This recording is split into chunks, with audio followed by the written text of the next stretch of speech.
Okay, we're going to work with variables now, so we need to take a look at what a variable is.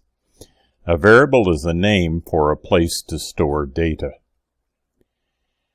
In naming conventions of variables, a variable name begins with a lowercase letter followed by other characters. Please note that there are no spaces inside of variable names. Naming convention states that it is better to use underscores rather than camelback for variables consisting of multiple words. For example, miles underscore per underscore gallon is a better variable name than miles per gallon.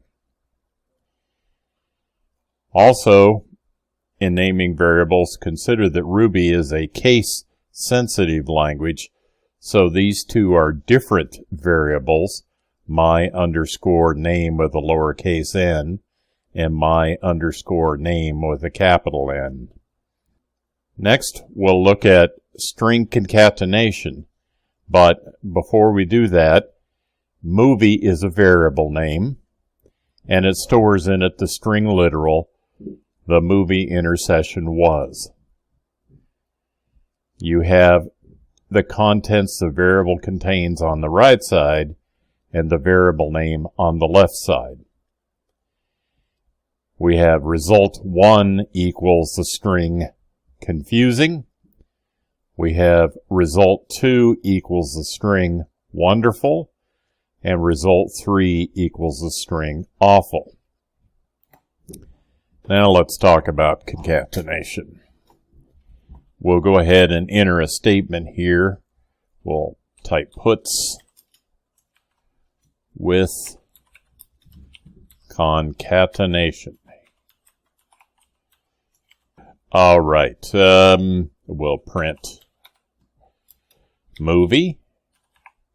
The concatenation operator is the plus sign. Even though we're working with strings, we use the concatenation operator plus. What it will do is take the contents of the variable movie, which is the string the movie intercession was, and join that with a space character. So it'll be stored so far the movie intercession was, followed by a space character. Join that with the variable result 2, which is the string literal wonderful, and we'll join that with a string containing a new line character. Let's go ahead and run this and see if we get the movie intercession was wonderful followed by a new line. Have to name it first, so I'll click save. I'll go to the Learning Ruby folder, and I'll save this under the name Movies.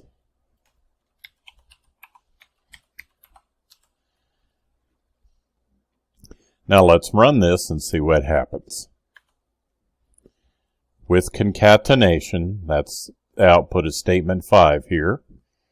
Statement 6 outputs, in place of movie, it displays the movie intercession was, and then it joins onto this string, a string containing a space character, so it displays the space, and then it joins on to that, what is stored in the variable result 2, which is the string wonderful, and then it joins on a new line.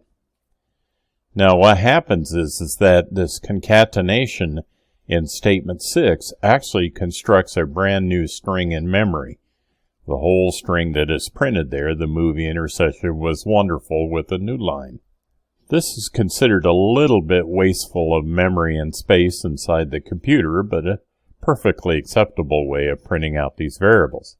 However, we do have a little better way, a little more efficient way of accomplishing the same thing. So let me press the Enter key and puts with variable embedding.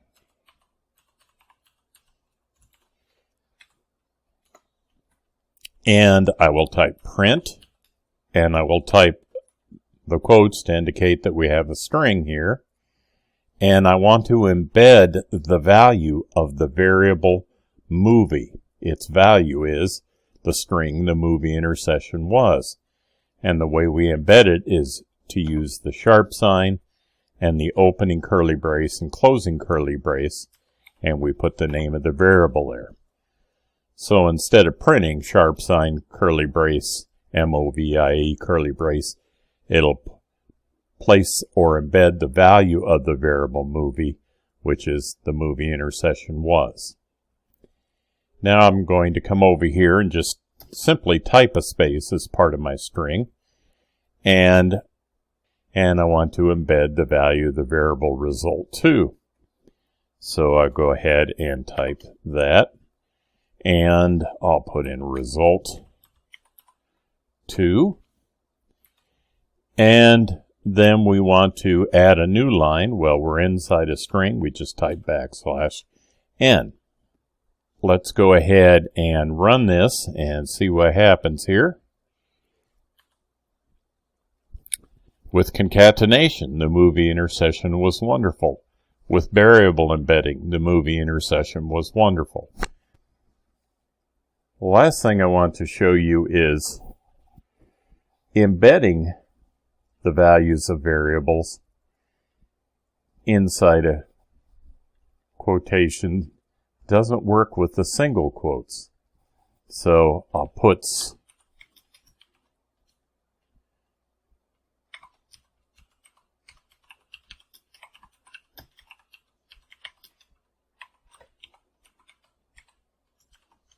embedding with single quotes, and I'll come up here and I'll copy the whole print statement and paste it in here, and we'll change that to a single quote. And we'll see what happens here. I'm telling you the embedding won't work. So we would suspect it would print exactly what's between the quotes, which is a sharp sign, a curly brace, MOVIE, right curly brace, space, sharp sign, etc., etc. Let's go ahead and test it and see. Okay, we got the proper method with concatenation, of course, and the proper with variable embedding with double quotes. The embedding with single quotes didn't work at all. Now let's take a little look at escape sequences again and look at that a little more thoroughly. We talked about the new line escape sequence. Let me enlarge this a little bit here.